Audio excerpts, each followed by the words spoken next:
Hello dear student. आइए आज के विषय वस्तु में जो इंटरमीडिएट यूपी बोर्ड के लिए महत्वपूर्ण है और एक प्रकार से यह UPSC, UPPSC, SSC, one day, banking, TGT, PGT सभी के परीक्षाओं के लिए बहुत महत्वपूर्ण टॉपिक है आज का, जिसमें हम लोग जानेंगे कि भारत के इतिहास को जानने के लिए जो प्राचीन भारत में हैं साहित्यिक स्रोत के अंतर्गत महत्वपूर्ण स्रोत जो उपलब्ध हैं उनके बारे में और उनके लेखकों के बारे में हम लोग जानेंगे, सीखेंगे। तो सबसे पहले जो महत्वपूर्ण ग्रंथ के रूप में हम लोग पाते हैं वे हैं वेद। वेद हैं, वेद जिनके संकलनकर्ता इनके रचयिता नहीं है, संकलन किया केवल कलेक्शन, वो है कृष्ण द्वैपायन, जिन्हें वेद व्यास के नाम से हम लोग जानते हैं, वेदों के संकलन करता है। इसमें अंतिम वेद है अथर्ववेद, जिसकी रचनाकार अथर्वा ऋषि माने जाते हैं। और सभी वेदों के रचनाकार कौन है? वेद व्यास, रचनाकार नहीं, संकलनकर्ता। और अथर्ववेद के रचनाकार है अथर्वा ऋषि। इसके बाद हम लोग जानते हैं कि साहित्यिक रचनाओं में 18 पुराण हैं। 18 पुराण हैं, उनके भी संकलन का उनके रचयिता हैं वेद व्यास। 18 पुराणों के रचयिता कौन है? वेद व्यास। 108 उपनिषद भी हैं। क्या है? उपनिषद। 108 उपनिषद भी हैं। ये भी जो है प्राचीन भारत के तो वेद, पुराण, उपनिषद प्राचीन भारत के इतिहास को जानने समझने के लिए हमें महत्वपूर्ण स्रोत के रूप में हम लोग जानते हैं। इसके बाद दो महाकाव्य हैं, रामायण और महाभारत। रामायण के रचयिता हैं वाल्मीकि, महाभारत के रचयिता हैं वेद व्यास। इसके बाद कुछ ऐसे ग्रंथ हैं जिनका जुड़ाव धर्म से नहीं है। जो वेद, पुराण, उपनिषद, महाकाव्य है, इनका ज़्यादातर धार्मिक गतिविधियों की चर्चा इसमें होती है, लेकिन अन्य ग्रंथ हैं जैसे पाणिनि का अष्टाध्यायी। पाणिनि ने लगभग 5वीं सदी ईसा पूर्व में लिखा है। 5वीं-6वीं सदी ईसा पूर्व में अष्टाध्यायी लिखा है। यह व्याकरण संस्कृत के व्याकरण का ग्रंथ है। इसी पाणिनि के अष्टाध्यायी ग्रंथ में मौर्यों के बारे में, मौर्य से पूर्व के बारे में, सामाजिक, राजनीतिक, आर्थिक गतिविधियों का वर्णन हमें मिल जाता है। मुद्राएं कौन कौन से चलती थी, साहित्य क्या है, किस भाषा में लिखे जाते थे, इसकी बारे में जानकारी हमें अष्टाध्यायी से मिलती है। इसके अलावा महत्वपूर्ण ग्रंथ है अष्टाध्यायी पर टीका लिखा गया है, पतंजलि ने लिखा है शुंग वंश के शासनकाल में, महाभास नाम से। संस्कृत में लिखा गया है, संस्कृत में अष्टाध्यायी है, संस्कृत में महाभास भी है। इसके बाद 5वीं सदी ईस्वी में कात्यायन ने वार्तिका लिखा, वार्तिका नामक एक ग्रंथ लिखा। यह भी जो है अष्टाध्यायी पर टीका है। मौर्यों के शासनकाल में चंद्रगुप्त मौर्य के प्रधानमंत्री थे कौटिल्य या चाणक्य, उन्होंने एक ग्रंथ लिखा अर्थशास्त्र। इसमें मौर्यों के बारे में, प्रशासन के बारे में, शासन व्यवस्था के बारे में जानकारी हमें मिलती है। इसके अलावा जो है मेगस्थनीज की इंडिका भी मौर्य प्रशासन के बारे में हमें जानकारी देता है। इसमें नगर प्रशासन है, सामाजिक व्यवस्था है, धार्मिक व्यवस्था है, इत्यादि के बारे में जानकारी मिल जाती है। जियोग्राफी का एक यूनानी लेखक हैं जिन्होंने जियोग्राफी का, भारत का भूगोल लिखा है, टालमी ने लिखा है। और स्ट्रेबो ने भी इसी नाम से ग्रंथ लिखा है। एक विद्वान हुए स्ट्रेबो ने भी जियोग्राफी का नाम से ही ग्रंथ लिखा है भारत के बारे में, भारत का भूगोल। इसके अलावा प्लिनी नामक इतिहासकार हैं, इन्होंने नेचुरल हिस्ट्री लिखा, प्राकृतिक इतिहास भारत का। इसके अलावा जानते हैं हम लोग कि हेरोडोटस जो इतिहास के पिता जिन्हें कहा जाता है, हिस्टोरिका नामक ग्रंथ लिखा है। इन्होंने भारत के बारे में सुनी हुई व्यापारियों के माध्यम से लिखा है इसके बारे में, भारत के बारे में। तो हिस्टोरिका भी महत्वपूर्ण ग्रंथ है। महत्वपूर्ण ग्रंथ के रूप में गाथा सप्तशती संस्कृत भाषा में है, सातवाहन वंश के राजा हाल ने लिखा है। किसने लिखा? सातवाहन वंश के राजा हाल ने। इसके अलावा एक अज्ञात लेखक है, कहीं कहीं उनका नाम पेरिप्लस भी मिलता है, क्योंकि Periplus of the Erythraean Sea, Periplus of the Erythraean Sea, Periplus इसे शुरुआती नाम से कुछ विद्वान लोग पेरिप्लस ने लिखा, लेकिन इसका लेखक अज्ञात है। इसमें दक्षिण भारत के तटवर्ती क्षेत्रों में क्या आर्थिक सामाजिक गतिविधियाँ थी उसके बारे में लिखा गया है। इंडिका के बारे में हम लोग जान ही लिए। इसके अलावा कनिष्क के शासन काल में दो विद्वान थे प्रसिद्ध, एक अश्वघोष। अश्वघोष ने बुद्ध चरित्र संस्कृत भाषा में, सौंदर्यानंद संस्कृत भाषा में लिखा है। भगवान बुद्ध के चरित्र का गुणगान किया गया है। इसके अलावा एक हुए हैं वसुमित्र, जिन्होंने विभाषा शास्त्र सूत्र लिखा। वसुमित्र ने विभाषा शास्त्र सूत्र लिखा है। इन दोनों ग्रंथों से, अश्वघोष के ग्रंथों से और वसुमित्र के ग्रंथों से कनिष्क के शासनकाल की गतिविधियों की जानकारी हमें मिल जाती है। त्रिपिटक भी महत्वपूर्ण है। बुद्ध धर्म के बारे में जानकारी के लिए जो स्रोत हैं, त्रिपिटक, शुद्ध पिटक आनंद ने लिखा है, विनय पिटक उपाली ने लिखा है, और अभिधम पिटक किसने लिखा है? मोगलपुत्र तिस्स ने लिखा है। इसी प्रकार जैसे पिटक, त्रिपिटक जो है बौद्ध धर्म के बारे में जानकारी प्रदान करते हैं, इसी प्रकार से भद्रभाव चरित्र, भद्रभाव ने जो है ये श्वेतांबर संप्रदाय के संस्थापक भी इन्हें माना जाता है। भद्रभाव चरित्र लिखा है। इससे चंद्रगुप्त मौर्य के बारे में जानकारी मिल जाती है। भारत का पहला इतिहास ग्रंथ जो सर्वमान्य रूप से माना था कि पहला इतिहास ग्रंथ है, राजत रंगड़ी 10वीं 11वीं सदी में लिखा गया है। इसके रचयिता है कल्हड़। कल्हड़ ने राजत रंगड़ी संस्कृत भाषा में लिखा है। भारत का पहला इतिहास माना जाता है। यह ग्रंथ हमें कश्मीर का इतिहास बताता है। राजत रंगड़ी। नीति शास्त्र कामंदक ने लिखा है। कामंदक विशिष्ट है। नीति शास्त्र 7वीं 8वीं सदी में लिखा गया है। इसी प्रकार से कीर्ति कौमुदी और रसमाला नामक ग्रंथ सोमेश्वर जो चालुक्य वंश के शासक थे, इन्होंने लिखा है कीर्ति कौमुदी और रसमाला। प्रबंध चिंतामणि मेरुतुंग नामक एक लेखक थे, प्रबंध चिंतामणि ग्रंथ लिखा है। प्रबंध कोश नामक ग्रंथ राजशेखर एक कवि थे। किसके थे ये? महेंद्रपाल नामक राजा के कवि थे। ये जो है चालुक्य वंशी राजाओं का इसमें इतिहास मिलता है, प्रबंध कोश में मिलता है चालुक्य वंश का। इसके अलावा विशाख दत्त मुद्रा राक्षस देवी चंद्रगुप्तम नामक ग्रंथ लिखे हुए हैं। ये जो है गुप्त काल के बारे में जानकारी, मौर्य काल के बारे में जानकारी मुद्रा राक्षस और देवी चंद्रगुप्तम नामक ग्रंथों से मिल जाता है। सबसे महत्वपूर्ण विक्रमादित्य के नवरत्नों में से एक थे कालिदास। कालिदास महत्वपूर्ण थे। इन्होंने मालिका अग्निमित्रम शुंग वंश के बारे में जानकारी मालिका अग्निमित्रम नामक ग्रंथ से मिल जाती है। अभिज्ञान शाकुंतलम महत्वपूर्ण नाटक है कालिदास का। विक्रमो उर्वशीयम राजा विक्रमादित्य के बारे में, इसमें विक्रम और उर्वशी नामक पात्रों के माध्यम से कहानी प्रस्तुत है। तत्कालीन सामाजिक आर्थिक राजनीतिक घटनाओं की हमें जानकारी इस ग्रंथ से मिल जाती है। इसी प्रकार से मेघदूतम, रघुवंशम, कुमार संभवम, ऋतुसंहार नामक ग्रंथ भी कालिदास ने लिखा है, जो कि इनके नाटक ग्रंथों में है। हर्ष के दरबारी कवि थे बाणभट्ट। बाणभट्ट ने हर्ष चरित्र लिखा और कादम्बरी नामक ग्रंथ, जिसमें जो है राजपूत काल की शुरुआत में जो एक छत्र राज करने वाले राजा थे हर्ष, उनके बारे में जानकारी हमें हर्षचरित से मिलती है। कैसे इन्होंने चालुक्य शासकों को पराजित किया था, इसके बारे में जानकारी मिलती है। गौड़ वहो वाकपति मुंज, वाकपति ने लिखा है गौड़ गहो नाम का। कैसे जो है इसमें जो है राष्ट्रकूट शासकों के बारे में जानकारी मिल जाती है। विक्रमांक देव चरित्र बिल्हड़ ने लिखा है। चालुक्य शासकों के बारे में इसमें जानकारी मिलती है। नवशांक चरित्र, इसमें भी जो है चालुक्य वंशी राजाओं के बारे में जानकारी मिलती है। इसी रचनाकार है पद्म गुप्त। रामचरित और कुमारपाल चरित्र, रामचरित ने संध्याकर नंदी ने लिखा है। कुमारपाल चरित्र हेमचंद्र ने लिखा है।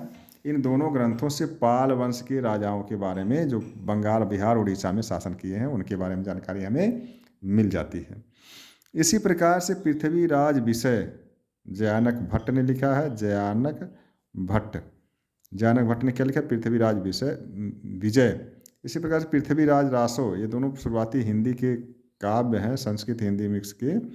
चंद्रबरदाई ने लिखा है पृथ्वीराज रासो, और पृथ्वीराज विजय लिखा है जयानक भट्ट ने।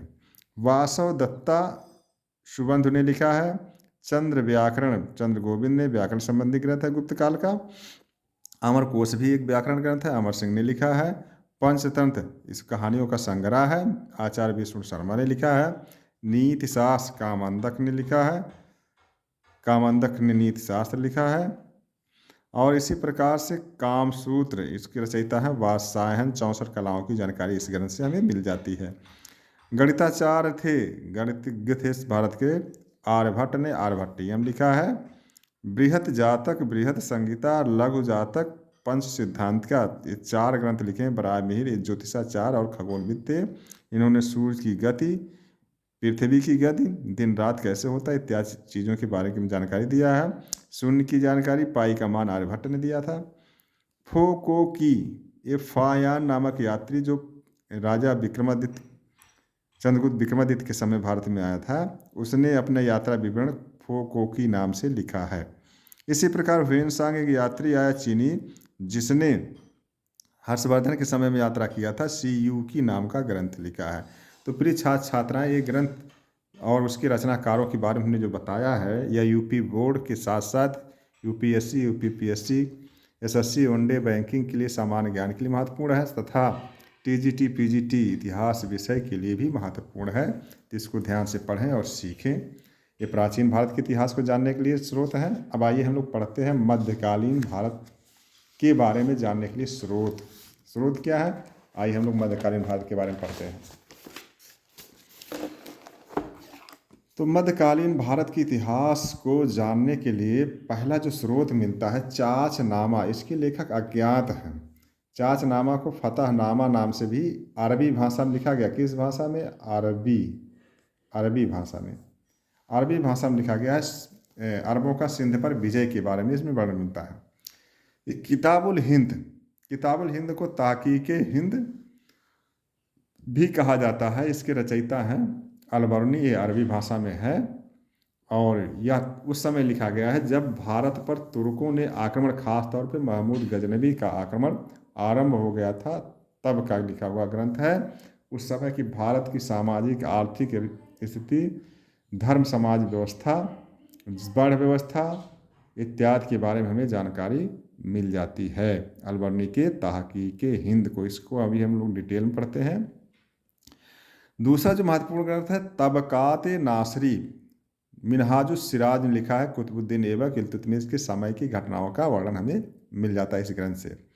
तारीख़ फिरोज शाही और फतवा जहादारी के रचनाकार हैं जियाउद्दीन बर्नी। जियाउद्दीन बर्नी के तारीख़ फिरोज शाही से हमें कुतुबुद्दीन ऐबक इल्तुतमिश से लेकर फिरोज शाह तुगलक तक की घटनाओं का वर्णन हमें इस ग्रंथ से मिलता है। इसी प्रकार तारीख़ फिरोज शाही नाम से एक ग्रंथ लिखा है शम्स-ए सिराज अफीफ। शम्स-ए सिराज अफीफ ने भी तारीख़ फिरोज शाही नाम से ग्रंथ लिखा है। इनका वर्णन जियाउद्दीन बर्नी के घटना क्रम जहाँ से ख़त्म होता है वहाँ से इन्होंने शुरू कर दिया है और लिखा है सैयद वंश के शासकों के काल तक की घटनाओं का। फुतुह सलातीन, ये मलिक इसामी ने लिखा है। इसमें भी जो है तुगलक वंश का और इसके बाद के राजवंशों का इतिहास हमें मिल जाता है। एक महत्वपूर्ण फारसी भाषा के लेखकों में नाम आता है अमीर खुसरो, जो आरंभिक हिंदी में भी रचनाएं लिखा है। इसकी रचना है आशिका। आशिका जो है एक रचना है महत्वपूर्ण। इसके अलावा तारीख़ अलाई, तुगलक नामा सबसे महत्वपूर्ण रचना है। यह इनके तुगलक वंश के इतिहास और खिलजी वंश के इतिहास को जानने के लिए। लैला मजनू भी इनकी महत्वपूर्ण रचना है। तो अमीर खुसरो की रचनाओं से भी हमें मध्यकालीन इतिहास के नवनिर्माण में सहायता मिल जाती है। सबसे महत्वपूर्ण विदेशी यात्री जो मोरक्को से आए थे इब्न बतूता, इनको ने एक ग्रंथ लिखा है अरबी भाषा में। किस भाषा है? अरबी भाषा। अरबी भाषा में रेहला नाम का ग्रंथ लिखा है। इसको भी हम लोग डिटेल से पढ़ते हैं क्योंकि इंटरमीडिएट के यात्रियों के नज़रिए नामक टॉपिक के सलेबस में अलबर्नी का ताकीके हिंद, रेहला इब्न बतूता का है और बर्नियर का the travels in the Mughal empire. 3 ग्रंथ है और 3 यात्रियों के नज़रिए हम लोगों को पढ़ना है। यात्रियों के नज़रिए टॉपिक इंटरमीडिएट यूपी बोर्ड की किताब से। तो इसको हम लोग डिटेल्स पढ़ते हैं। अगला ग्रंथ है तारीख़ मुबारक शाही। याहिया बिन सरहिंदी नामक इतिहासकार ने तारीख़ मुबारक शाही, मुबारक शाह जो सैयद वंश के शासक थे, इनके समय की घटनाओं का वर्णन हमें मिल जाता है।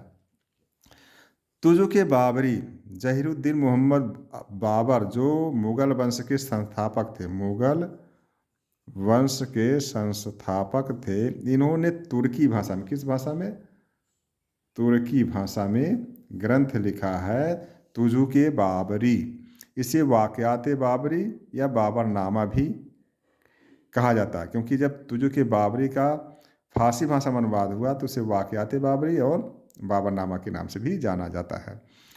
तारीख़ रशीदी, मिर्ज़ा हैदर तुगलात नामक इतिहासकार ने तारीख़ रशीदी लिखा है। इससे मुग़ल वंश के शुरुआती दौर के इतिहास की जानकारी हमें मिल जाती है।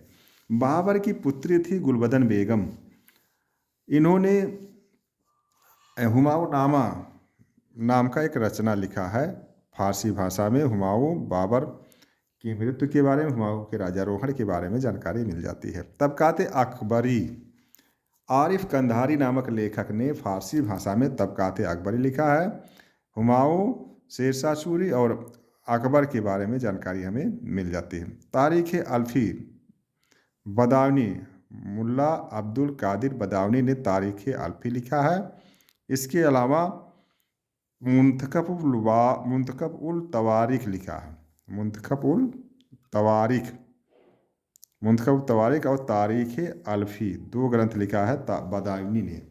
मुंतखब उल तवारीख़ और तारीख़ अल्फ़ी ये अकबर के समय की घटनाओं का वर्णन किए हुए हैं। इसके अलावा मुल्ला अब्दुल कादिर बदाऊनी ने रज़्मनामा की भी रचना किया है। ये महाभारत का फारसी में अनुवाद है।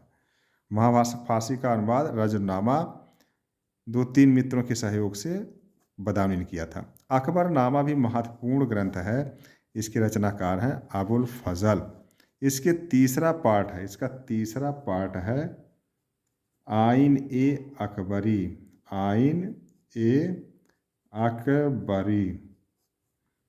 अकबरनामा जो अबुल फजल ने लिखा है उसका तीसरा भाग है आइन ए अकबरी। अकबर के समय की आर्थिक गतिविधियों का वर्णन आइन ए अकबरी में मिलता है।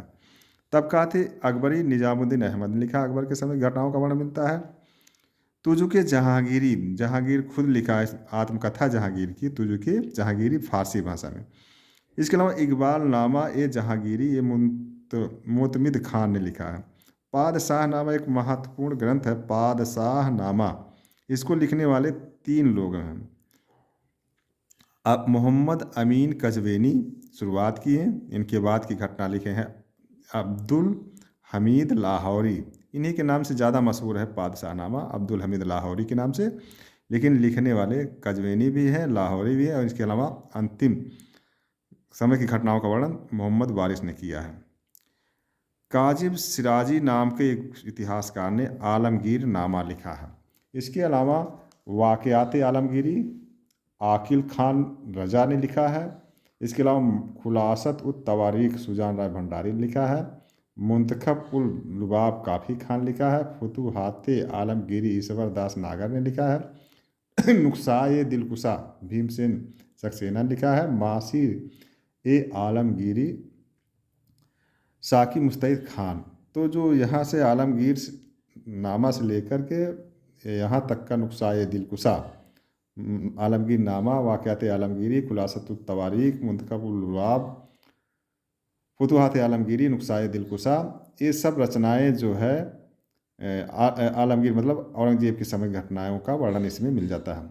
नोवेल उल रालशो द्यूर सैरियाय ग्रानियोर ये टर्नवियर का जो है आत्मकथा है।